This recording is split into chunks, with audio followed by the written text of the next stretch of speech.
بسم اللہ الرحمن الرحیم بسم اللہ الرحمن الرحیم الخمر والنبیذ المسکر والفقاء والثلاثۃ المذکورۃ محکومۃ بالنجاست وقیل بنجاست کل مسکر مائع۔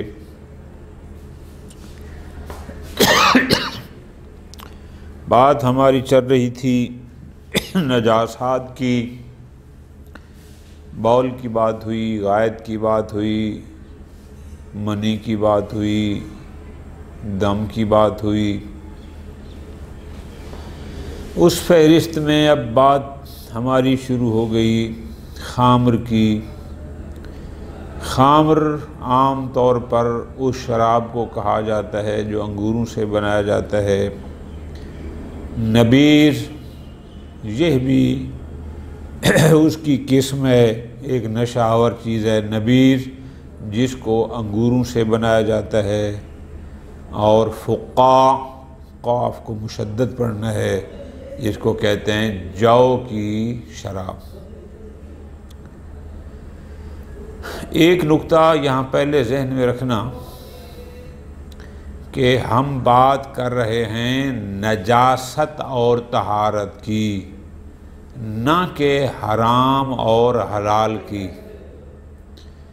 بعض حضرات اشتباہ کر جاتے ہیں کہ اگر ہم کہتے ہیں کہ فلاں شے پاک ہے تو وہ سمجھتے ہیں اس کا مطلب حلال ہے۔ نہ، پاک ہونا اور حلال ہونا ان کے درمیان کوئی ملازمہ نہیں ہے۔ ہو سکتا ہے کوئی شے پاک تو ہو لیکن اس کے باوجود بھی اس کا کھانا پینا حرام ہو۔ حرام حلال ایک علیحدہ چیز ہے، نجاست اور طہارت یہ طے ہے کہ جو چیز نجس ہے وہ حرام ہے، اس کو کھانا پینا بھی جائز۔ کسی نجس کا کھانا پینا جائز نہیں ہے، یہ درست ہے، لیکن یہ ضروری نہیں کہ جو پاک ہو وہ حلال بھی ہو، ایسا نہیں۔ بھنگ شریف پاک تو ہے لیکن حرام ہے۔ اسی طرح اور بھی کئی نشہ آور چیزیں ہو سکتی ہیں کہ جو ممکن ہے جسمانی لحاظ سے تو وہ پاک ہوں، نجس نہ ہوں، لیکن ان کا کھانا پینا حرام ہو۔ اس نکتے کو ذہن میں رکھنا ہے۔ ہماری بحث ہے نجاسات میں کہ خامر محکوم بالنجاسہ ہے، کپڑے پر لگاؤ کپڑا نجس۔ نبیذ مسکر یعنی جو کھجوروں سے بنائی جاتی ہے نشہ آور چیز، وہ بھی شراب کی طرح کی ہوتی ہے جو عرب بناتے تھے، وہ بھی محکوم بالنجاسہ۔ فقاء جو جو کی شراب ہوتی ہے وہ بھی محکوم بالنجاسہ۔ ایک بحث تو ہم اس میں کریں گے کہ آیا اس فقاء، نبیذ اور خامر کی نجاست معلوم ہے، معلوم بایمانہ کہ یقینی ہے، یا اس میں بھی کوئی کیل و قال ہے؟ یہ ہے ہمارا موضوع۔ اسیرہ نبی کو انشاءاللہ کل چھیڑیں گے۔ شراب کا حرام ہونا کہ اس کا پینا حرام ہے، بالکل مسلم، قرآن کی واضح نص۔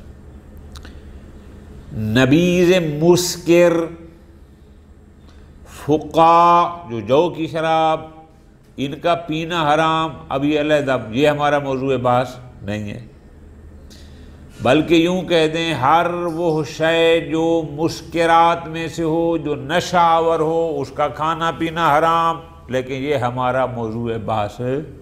ہمارا موضوع بحث یہ ہے کہ آیا اس خامر یعنی جو انگوروں کی شراب بناتے تھے عرب، یا نبی یا فقہ یا کوئی بھی مسکر مائع ہو، جو چیز نشہ آور ہے اور بہنے والی ہے، آیا یہ نجس بھی ہیں یا نہیں، آیا ان کی نجاست پر کوئی دلیل بھی ہے یا نہیں۔ اب توجہ کرنا ہے اور لطف لینا ہے۔ آیت اللہ ایروانی دامد اللہ علیہ نے فرمایا کہ یہ تینوں محکوم بالنجاسہ ہیں، کہ فقہا ان کو، خامر کو، نبیر و فقہ کو نجس سمجھتے ہیں۔ تو جناب آپ کا نظریہ کیا ہے؟ فرماتے ہیں چونکہ ہمیں مشکل ہے تھوڑی سی، ہمارے پاس دو قسم کی روایات موجود ہیں، بعض روایات سے ان کی طہارت ثابت ہوتی ہے، بعض روایات سے ان کی نجاست پر استدلال کیا جا سکتا ہے۔ اس لیے ابھی ہم انشاءاللہ ترجمے میں تھوڑی مزید باتیں کریں گے کہ آیت اللہ ایروانی ان کی نجاست پر کلیئر نہیں ہے، کیلا کہہ کے تعبیر کیا، قد یقال کہہ کے تعبیر کیا۔ اور آپ جو لوگ ذوق فقہی رکھتے ہیں، اگر آپ نے فقہ کتابیں پڑھی ہیں کہ جب بھی کوئی ایک فقیہ کسی بات کو کیلا سے تعبیر کرتا ہے یا قد یقال کہہ کے تعبیر کرتا ہے، تو یہ وہاں کرتا ہے جہاں وہ خود اس مسئلہ میں کلیئر نہیں ہوتا۔ یہاں پر یہی مسئلہ ہے۔ مسئلہ یہ ہے کہ ہمارے پاس دو روایتیں ہیں، بلکہ ایک تیسری بھی ہے، ابھی ہم پڑھتے ہیں۔ مشکل کہاں پیش آئی؟ مشکل جہاں پیش آئی کہ ایک روایت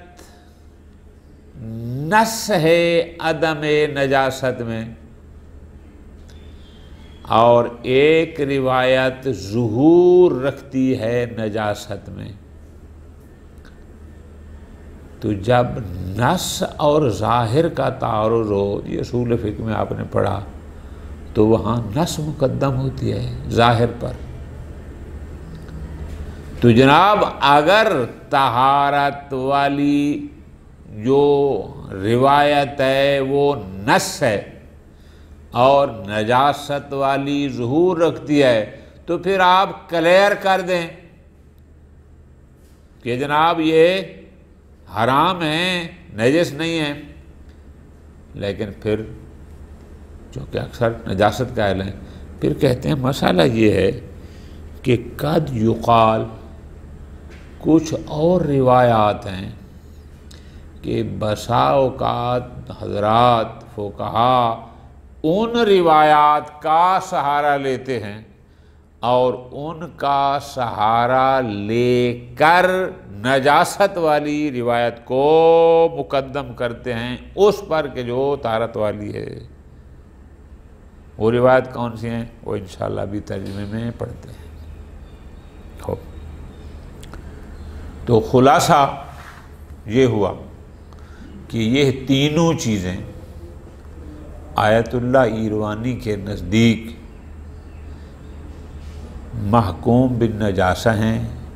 آپ اس کا ترجمہ یوں بھی کریں گے کہ گو فرماتے ہیں کہ فقہا نے ان کی نجاست کا حکم لگایا ہے، لیکن جب ہم ان ادلہ میں جاتے ہیں کہ دلیل کیا ہے، تو ادلہ سے 2 اور 2 4 کی طرح نجاست ثابت کرنا مشکل ہے۔ ادلہ انہوں نے ذکر کر دیں، واضح موقف نہ دیا، بس محکوم بالنجاسہ سے سمجھ سکتے ہیں کہ یہ فقہا کی مخالفت نہیں کرنا چاہ رہے، لیکن بھی دلیل طہارت ثابت نجاست ثابت کرنا تھوڑا سا۔ اب دیکھتے ہیں الخمرو، نمبر 1 بول تھا، نمبر 2 غائط، نمبر 3 منی، نمبر 4 میتا، نمبر 5 دم، نمبر 6 الخمر، نمبر 7 النبیذ المسکر، خمر جو انگوروں سے شراب وہ بناتے تھے، نبیر یعنی جو کھجور سے بناتے تھے، البتہ وہ نشاور ہو، والفقاع یعنی جو جو سے بناتے. والثلاثۃ المذکورۃ محکومۃ بالنجاسہ، یہ تینوں بھی محکوم بالنجاست ہیں، یعنی ان پر بھی نجاست کا حکم لگایا گیا ہے. وقیل آگے فرماتے ہیں حتیٰ کہ یہاں تک کہا گیا کیا بے نجاست کل مسکرن مائے، ہر وہ شے جس میں دو صفات پائی جاتی ہوں. نمبر 1 اسکار کہ وہ نشاور ہو، نمبر 2 مائے وہ بہنے والی ہو. بعض حضرات کہتے ہیں کہ کیلا بے نجاست ہے کہ یہ نجس ہے، یہاں تک بھی کہا گیا، اپنی بات نہیں کی، کیلا. خوب دوسری بات وہ انشاءاللہ ہم کل وہاں پہنچیں گے کہ والعصیر العنبی یحرم بالغلیان، کہ اگر ہم عصیر عنب کو یعنی وہ انگوروں کے اس جوس کو ابالتے ہیں، ابال دیتے ہیں، اور اس کو اتنی ابلتی ہے کہ اگر وہ 3 کلو تھا تو جب تک وہ 1 کلو نہ ہو جائے اس سے پہلے ذہاب ثلثین یعنی 2/3 حصہ جانے سے پہلے یہ حرام ہے، حرام ہے، لیکنہ لا ینجس، لیکن نجس نہیں. وہ جو میں نکتہ سمجھا رہا تھا کہ حرمت اور نجاست کو ملازم قرار نہیں دینا. عصیر عنب والتمری، غلیان سلیان نہ ہو، فلا یحرم بذالک، فقط عصیر اس کا جوس نکال لینا، غلیان وغیرہ نہ ہو تو اس سے وہ حرام نہیں ہوتی، چاہے کہ وہ متنجس ہو. تنجس تو اس میں بھی نہیں ہے کہ جس میں غلیان تھا. یہ دونوں باتیں کل کے درس میں انشاءاللہ ان کو واضح کریں. آج ہم پہلی بات کرتے ہیں کہ خامر، نبیذ، مسکر اور فقاع جو محکوم بالنجاسہ ہیں، ان کی نجاست پر ہمارے پاس کیا دلیل ہے؟ آیا واضح ہے، 2 ٹوک موقف ہے، یہ نجس ہیں، پاک ہیں. دلیلیں کیا کہتی ہیں؟ اما الخامر فقد اختلف فی طہارتہ ونجاستہ، خود خامر یعنی جو انگوروں کی شراب ہے، اس کی نجاست اور طہارت بھی مختلف فی ہے. وجہ طبعاً لاختلاف الروایات، چونکہ بعض روایات سے اس کی نجاست ظاہر ہوتی ہے جبکہ بعض سے اس کی طہارت، لہٰذا اس لیے اس کی طہارت اور نجاست اختلافی ہے. خوب اب توجہ کر رہا ہوں کیسے؟ فَمِنَ الدَّالِّ عَلَى الطَّہَارَةِ صحیحۃ الحنات، جو روایت اس خامر کی طہارت پر دلالت کرتی ہے وہ بالحاظ سند روایت صحیحہ حنات ہے. اچھا کیا ہے؟ راوی کہتا ہے سألت ابا عبداللہ علیہ السلام عن الرجل، میں نے امام جعفر صادق علیہ السلام سے ایک شخص کے بارے میں پوچھا، یشرب الخمر، جس نے شراب پیا، ٹھیک، ثم یمجہ من فیہ، اور فم تھا نا تو من کی وجہ سے وہ فی ہو گیا. مجہ یمجو، یہ منہ کے اندر ایک ہوتا ہے نا قے کرنا، قے ہوتا ہے کہ جو حلق سے اندر چلی جائے پھر باہر ہے، اس کہتے ہیں یہ تقیہ، اس نے قے کیا یعنی وہ اندر سے چیز باہر آئی. یمجو اس کو کہا جاتا ہے کہ جو اس منہ کی فضا میں اندر موجود ہو، یعنی جیسے میں ایک چیز چبا رہا تھا، یہ پانی میرے منہ میں تھا، اندر نہیں گیا تھا اور وہیں سے باہر پھینک دینا. یمجہ من فیہ، اور وہ اپنے منہ سے کچھ باہر پھینکتا ہے، اس کو لعاب دان سمجھیں یا وہ قطرہ سمجھیں، جو بھی تھا اس کے منہ میں اس نے کچھ باہر پھینکا. فَيُصِيبُ صَوْبِي، اور وہ میرے کپڑے کو لگ گیا. اب یہ لفظی ترجمہ ہے، مرادی ترجمہ کیا کریں گے آپ تفصیل سے یوں، ایک شخص نے شراب پیا، شراب پینے کے بعد اس کے منہ سے اس نے کوئی تھوک، کوئی لعاب دہن جو اس کی اس فضائے دہن میں تھا، اس نے اس کو باہر پھینکا اور وہ میرے کپڑے پر لگ گیا، تو اب میں کیا کروں؟ فقال، معصوم نے فرمایا لا بأسا۔ اب دیکھو نا، یہ بالکل کلیئر جواب ہے کس کا؟ کہ اگر اس نے جو شراب پینے کے بعد لعاب دہن باہر پھینکا تھا یا چیز بائی کی تھی، اگر وہ نجس ہوتی تو امام فرماتے کپڑے کو پاک کرو یا دو۔ امام نے واضح فرمایا لا بأسا، کوئی حرج۔ اب یہ نص ہے اس بات میں کہ وہ نجس نہیں۔ ایک روایت وَمِنَ الدَّالِّ عَلَى النَّجَاسَةِ، لیکن وہ روایات جو ان کی نجاست پر دلالت کرتی ہیں، یعنی خمر کی نجاست پر دلالت کرتی ہے، روایت موثقہ ہے عمار کی عن ابی عبداللہ، امام جعفر صادق علیہ السلام سے۔ وہ کہتے ہیں سألتہ عن الدن، دن لغت میں لکھا ہے کہ اناء کبیر من خزف، جس کو ہم مٹکا کہتے ہیں، یہ جو مٹی کے برتن پکاتے ہیں، خزف ٹھیکری کہتے ہیں، ایک بڑا، یعنی مٹکا کہہ سکتے ہیں آپ، ایک مٹی کا بنا ہوا۔ کہ میں نے امام سے سوال کیا عن الدن، کہ ایک بڑا ظرف، ایک مٹی کا برتن، بڑا مٹکا، یکون فیہ الخمر، جس میں شراب تھا، حال یصلح ان یکون فیہ خل، کیا یہ صحیح ہے، کیا جائز ہے کہ بعد میں اس میں سرکہ ڈال دیا جائے؟ او ماء کامخ، کامخ ہر اس شے کو کہتے ہیں جس کو بطور ادام، بطور سالن استعمال کیا جائے، آپ اس کو شوربہ بھی کہہ سکتے ہیں۔ خوب، او ماء کامخ، یا ایسا پانی کہ جو بطور سالن استعمال ہو، جس کو ہم شوربہ کہیں، او زیتون، یا مائع زیتون ڈال سکتے ہیں۔ قال، امام نے فرمایا اذا غسل فلا باس، کہ اگر اس کو دھو دیا جائے تو کوئی حرج نہیں۔ اب دیکھو اس روایت سے کہ امام نے فرمایا اذا غسل فلا باس، تو مفہوم مخالف کیا ہوگا کہ اگر اس کو نہ دھویا جائے تو اس میں باس ہے۔ تو امام نے یہاں دھونے کی صورت میں کہا ہے کہ لا باسا، تو یہ ظہور رکھتا ہے اس میں کہ وہ نجس ہے، تب تو امام نے کہا ہے کہ اس کو جب دھو دیا جائے تو کوئی حرج۔ خوب، اب توجہ کرنا ہے، میں نے جیسے گزارش کی کہ روایت صحیحہ میں تھا واضح لا باسا، وہ تو نص ہو گیا کہ پاک ہے، اس میں تھا اذا غسل فلا باسا، یہ ظہور رکھتی ہے نجاست میں۔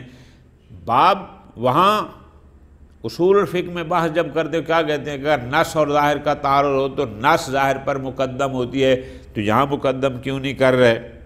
فرماتے ہیں قد یقال، بعض حضرات کیا کہتے ہیں بے تقدیم اخبار النجاسہ، کہ نہیں، جو روایات خمر کی نجاست کو ثابت کرتی ہیں وہ اخبار طہارت پر مقدم ہیں۔ وجہ یہ ہے کہ اخبار نجاست کی سپورٹ میں ہمارے پاس روایات موجود ہیں، مثلا لے صحیحت علی بن مہجار، روایت صحیحہ علی بن مہجار کی، کہتا ہے قرأت فی کتاب عبداللہ بن محمد، کہ میں نے ایک خط پڑھا جو اس نے لکھا تھا الی ابی الحسن علیہ السلام۔ فقہ میں القاعدہ تو یہ کہا جاتا ہے کہ جب فقط ابو الحسن لکھا ہو اور اس کے ساتھ کچھ اور نہ ہو تو مراد امام موسیٰ کاظم ہوتے ہیں، لیکن چونکہ اس عبداللہ بن محمد جو ہے یہ عام طور پر اس کی جو روایات ہیں وہ امام رضا علیہ السلام سے نقل ہوئے ہیں، تو شاید یہ امام رضا علیہ السلام ہی ہو۔ تحریر اس نے یہ لکھ کے بھیجی امام کی طرف، جعلت فداک روا زرارہ عن ابی جعفر، کہ جناب زرارہ نے امام محمد باقر اور امام جعفر صادق علیہ السلام سے روایت کی ہے فی الخمر، شراب کے بارے میں، کہ یصیب ثوب الرجل، کہ اگر وہ کسی شخص کے کپڑوں پر لگ جائے، کہ انہما قالا، زرارہ نے کہا ہے کہ امام محمد باقر اور امام جعفر صادق صاحب نے فرمایا لا باس بان تصلی فی، کوئی حرج نہیں اگر اس میں نماز پڑھی جائے. انما حرما شربها، البتہ ان کا پینا حرام ہے. ٹھیک، یہ اس نے لکھ کے بھیجا کہ زرارہ نے تو یہ کہا ہے. وروی عن غیر زرارہ، لیکن زرارہ کے علاوہ کچھ اور لوگوں نے، انہوں نے امام جعفر صادق علیہ السلام سے یہ روایت کی ہے کہ امام نے فرمایا تھا اذا اصابا ثوبک خمر نبیذ، اگر تیرے کپڑوں پر خمر، یہ نہیں ہو انگور کی شراب یا نبیذ یا وہ کھجور سے بنی ہوئی شراب لگ جائے، مراد کیا تھا، یعنی المسکر، کوئی بھی نشاور چیز لگ جائے، فاغسلہ ان عرفت موضعہ، اگر تمہیں اس جگہ کا پتہ ہے جہاں وہ نشاور چیز لگی ہے تو اسی جگہ کو دھو. وَإِن لَمْ تَعْرِفْ مَوْضِعَهُ، اور اگر تو اس خاص جگہ کو نہیں جانتا جہاں وہ لگی ہے، فَاغْسِلْهُ كُلَّهُ، تو پھر سارے کے سارے اس لباس کو دھو. وَإِن صَلَّيْتَ فِيهِ، اور اگر تو اس میں نماز پڑھ چکا ہے دھونے سے پہلے، فَأَعِدْ صَلَاتَكَ، تو اپنی نماز کا اعادہ کر. فَعَلِّمْنِي ما آخذ بہ، یا حضرت آپ مجھے بتائیں کہ میں کس پر عمل کروں، زرارہ والی پر یا غیر زرارہ والی پر. فوقع علیہ السلام بخطہ وقرأتہ، امام نے فرمایا خذ بقول ابی عبداللہ، جعفر صادق علیہ السلام کے قول کو قبول کر. وہ کون سا تھا؟ وہ وہی تھا دوسرا کہ اگر جگہ معلوم ہے کہاں شراب لگا ہے تو اس جگہ کو، ورنہ سارے کپڑے کو دو، اس نماز پڑھی زیادہ کر. اب ذرا غور کرنا ہے. وہ کہتے ہیں کہ جو پہلی دو روایتیں ہم نقل کی کہ ایک نستی طہارت میں، دوسری ظہور نجاست میں، وہ کہتے ہیں نجاست کو ہم اخبار نجاست کو مقدم کریں گے. وجہ یہ ہے کہ اس راوی نے امام کی خدمت میں دونوں روایتیں لکھ کر بھیجیں کہ زرارہ کے بقول لا باسا، غیر زرارہ وہ کہتے نہیں. امام نے فرمایا یہ، اب امام نے دونوں روایات کو دیکھنے اور پڑھنے کے بعد کیا فرمایا؟ ان الامام علیہ السلام قدم اخبار النجاسہ، امام نے نجاست کی روایت کو مقدم کیا بعد نظرہ الی کلتا الطائفتین، جبکہ امام نے دونوں قسم کی، جب اس نے خط میں دونوں لکھی کہ زرارہ کہتا ہے کوئی حرج نہیں ہے اور غیر زرارہ نے کہا کہ نہیں اس میں حرج ہے اور اس کو نماز پڑھی ہے تو ادا کرو، امام نے دونوں کو دیکھنے کے بعد اخبار نجاست کو مقدم کیا. تو اس وجہ سے ہم بھی کہتے ہیں کہ اخبار نجاست مقدم ہے، لہذا خمر ہو یا نبیذ مسکر ہو، یہ ہے یا خمر کی بات چل رہی ہے کہ یہ خمر حرام تو ہے ہی ہے، نجس بھی ہے. دوسرا تھا امن نبیذ، کہ جو کھجوروں سے بنائی جاتی ہے، والمسکر الماء، یا کوئی بھی اور شے جو بہنے والی بھی ہو، نشاور بھی ہو، اس کی نجاست کے بارے میں فیمکن استفادۃ نجاست ہی، فرماتے ہیں نبیذ ہو یا کوئی بھی مسکر مائع ہو، اس کی نجاست کو ثابت کیا جا سکتا ہے، اس کی نجاست پر استدلال کیا جا سکتا ہے من صحیحت علی ابن یقطین، اس روایت صحیح سے جو علی ابن یقطین نے کی ہے عن ابی الحسن المالی، امام موسیٰ کاظم علیہ السلام سے، کہ امام نے فرمایا ان اللہ عز و جل لم یحرم الخمر علی اسمہا، اللہ نے خمر کو اسم خمر کی وجہ سے حرام نہیں کیا چونکہ اس کا نام خمر ہے، شراب ہے، لہذا حرام ہے، نا وَلَكِنْ حَرَّمَهَا لِعَاقِبَاتِهَا، اس کو حرام کیا ہے اس کے انجام کی وجہ سے. انجام کیا تھا؟ نشہ، اسکار. پس فما کونت عاقبتہ عاقبت الخمر، ہر وہ چیز جس کے پینے کا انجام شراب پینے کے انجام جیسا ہو، کہ جو شراب پینے کے بعد انسان ہو جاتا ہے جس کا بھی ہوگا، پس وہ خمر ہے. پس اگر خمر نجس ہے تو یہ نبیذ بھی نجس ہے، یہ مسکر مائع بھی نجس ہے. تیسرا تھا الفقا، یعنی جو کی شراب، اس کی نجاست کہاں سے ہے؟ فرماتے ہیں فہو خامر، یہ شراب ہے، پس اگر خمر نجس ہے تو فقہ بھی نجس ہے۔ کیسے؟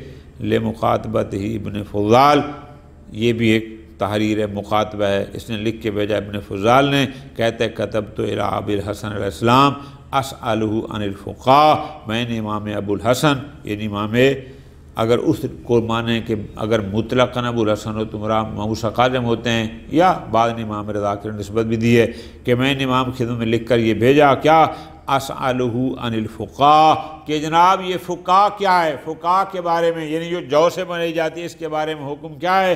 امام نے فرمایا فقال هو الخامر، فقہ خامر ہے، وفیہ حد شارب الخامر، جو حد شراب پینے والے پر یعنی انگوروں کی شراب پینے والے پر ہوگی، فقہ کے شارب پر بھی وہی ہوگی۔